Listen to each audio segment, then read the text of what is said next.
एक गांव में शेरू नाम का आदमी अपनी पत्नी के साथ रहता था। उनके घर में टॉयलेट नहीं था। इस वजह से अक्सर रेशमा शेरू से लड़ा करती थी, लेकिन शेरू उसकी बातों को नजरअंदाज कर देता था। पर एक दिन उन दोनों के बीच में तू तू मैं कुछ ज्यादा ही बढ़ जाती है और शेरू डंडे से रेशमा के सिर पर वार कर देता है और रेशमा वही दम तोड़ देती है।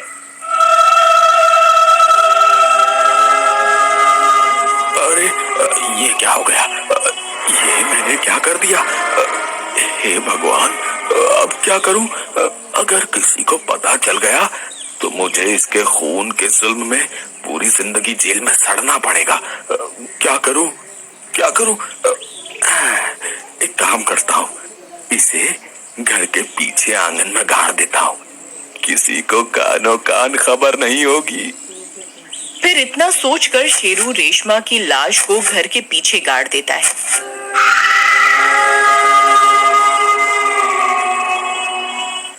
फिर कुछ दिन बीत जाने पर जब रेशमा किसी को दिखाई नहीं देती तो एक गांव वाला उससे रेशमा के बारे में पूछता है।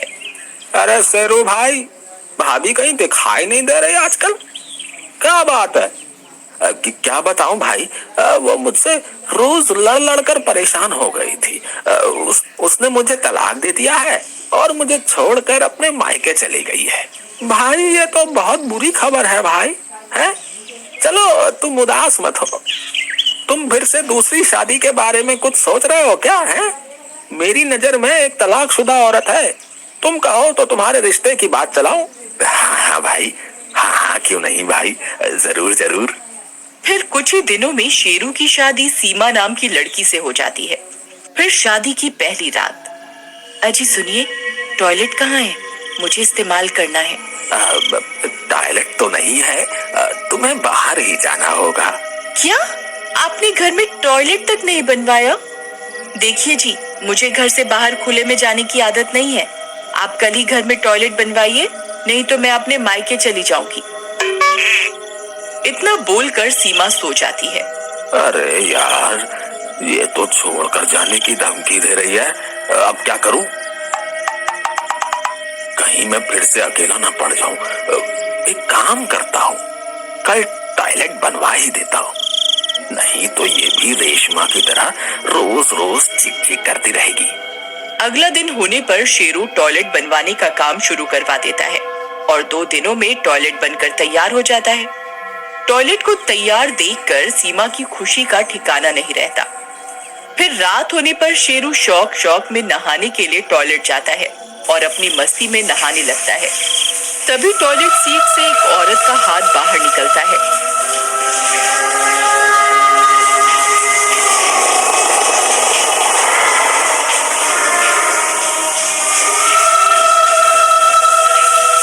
शेरू इस बात से अनजान होता है और वह हाथ शेरू की ओर बढ़ता है।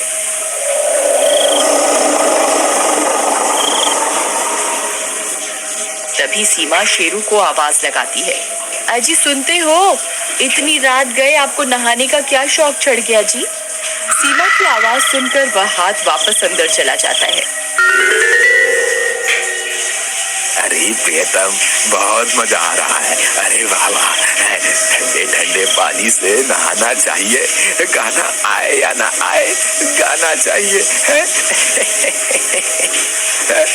गाना आए या ना आए, गाना चाहिए। तभी वह हाथ फिर से टॉयलेट सीट से निकलता है और पीछे से शेरू की गर्दन को पकड़ लेता है। अरे अरे अरे कौन है?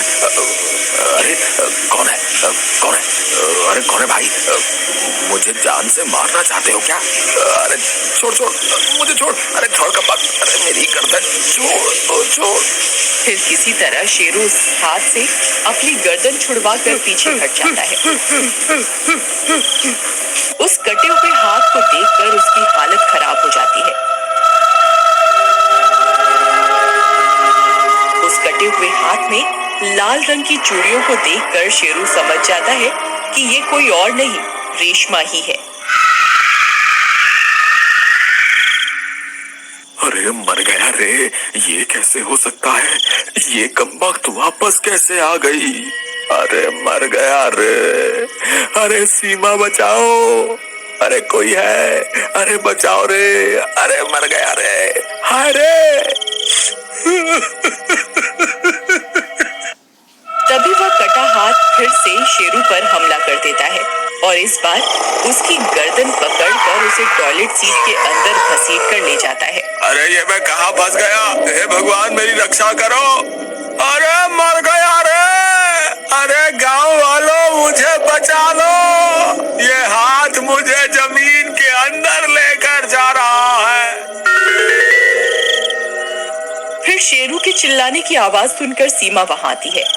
अजी क्या हुआ? आप ठीक तो है ना? अजी सुनिए, जवाब दीजिए ना, आप ठीक तो है ना जी? सीमा के बहुत देर तक पुकारने के बाद भी टॉयलेट के अंदर से कोई जवाब नहीं आता। फिर वह टॉयलेट के अंदर जाने की कोशिश करती है, लेकिन टॉयलेट का दरवाजा अंदर से बंद होता है। अब क्या करूं, ये तो अंदर से बंद है, मुझे मदद लानी होगी। फिर भागकर वह पड़ोस के घर में जाती है।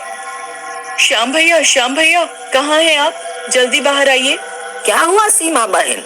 फिर सीमा श्याम को पूरी बात बताती है और फिर श्याम कुछ गांव वालों को अपने साथ लेकर शेरू के घर पहुंच जाता है। शेरू भाई, आप ठीक तो हैं? दरवाजा खोलिए। शेरू भैया, क्या आप मुझे सुन सकते हैं? सभी गांव वाले बहुत देर तक शेरू को पुकारते हैं, लेकिन अंदर से कोई आवाज नहीं आती। श्याम भाई, मुझे लगता है हमें ये दरवाजा तोड़ना पड़ेगा, कहीं देर ना हो जाए। फिर सभी गांव वाले मिलकर टॉयलेट का दरवाजा तोड़ना शुरू करते हैं और कुछ ही देर में टॉयलेट का दरवाजा टूट जाता है और वे लोग अंदर घुस जाते हैं, लेकिन उन्हें वहां शेरू का कोई नामो निशान नहीं मिलता। अरे यहाँ तो कोई भी नहीं है। सीमा बहन, तुम्हें पक्का विश्वास है कि शेरू भाई टॉयलेट के अंदर ही मौजूद थे? हाँ श्याम भैया, ये कुछ देर पहले ही जोर जोर से गाना गा रहे थे और फिर अचानक से इनकी आवाज बंद हो गई। मैंने इन्हें बहुत देर तक पुकारा, लेकिन इनका कोई जवाब नहीं आया। श्याम भाई, मुझे भी लगता है कि शेरू भाई टॉयलेट के अंदर ही थे, तभी तो टॉयलेट का दरवाजा अंदर से बंद था और यहाँ कोई इतना बड़ा रोशनदान भी नहीं है जिससे वो बाहर निकल सके। तो फिर आखिरकार शेरू भाई गए तो गए कहाँ? तभी उनकी नजर टॉयलेट सीट पर पड़ी टूटी हुई चूड़ियों पर जाती है। सीमा भाभी, ये टूटी हुई चूड़ियाँ आपकी है? नहीं, मेरी एक भी चूड़ी अभी तक नहीं टूटी है, ये मेरी नहीं है। अगर ये आपकी नहीं है तो फिर ये किसकी चूड़ियाँ हैं? आखिरकार ये चूड़ियाँ यहाँ आई कैसे? फिर गांव वाले टॉयलेट सीट के अंदर झांक कर देखने लगते हैं। अरे भाई, कहीं शौक में शेरू भाई इस टॉयलेट सीट के अंदर तो नहीं चले गए हैं? मुझे पक्का विश्वास है शेरू भाई ये देखने गए होंगे कि कमबख्त अंग्रेजी टॉयलेट सीट काम कैसे करती है।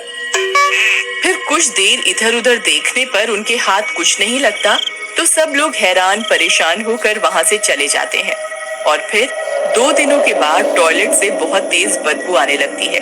इस वजह से सभी गांव वाले फिर से टॉयलेट के पास इकट्ठा हो जाते हैं और फैसला करते हैं कि टॉयलेट को तोड़कर यहाँ खुदाई की जाए, और इतना सोचकर वे लोग खुदाई करना शुरू कर देते हैं। कुछ देर खुदाई करने पर उन्हें एक हाथ दिखाई देता है।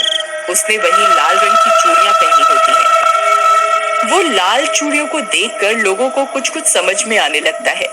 फिर कुछ और खुदाई करने पर उन्हें रेशमा की लाश दिखाई देती है। उस लाश को देखकर सब चौंक जाते हैं। अरे भाई, ये क्या है? ये तो रेशमा की लाश है। ये यहाँ कैसे आई? ससुरा शेरू तो बोल रहा था कि ये रेशमा उसे छोड़कर मायके चली गई है। दाल में जरूर कुछ काला है। फिर थोड़ी देर और खुदाई करने पर उन्हें शेरू की लाश भी मिल जाती है। उसकी लाश को देखकर सब समझ जाते हैं कि रेशमा की आत्मा ने ही शेरू को जमीन के अंदर घसीटा है। देखो भाइयों, रेशमा के हाथ में भी वही चूड़ियां हैं जिसके टुकड़े हमें टॉयलेट सीट के ऊपर मिले थे। इस शेरू ने ही उस बेचारी रेशमा का खून किया था।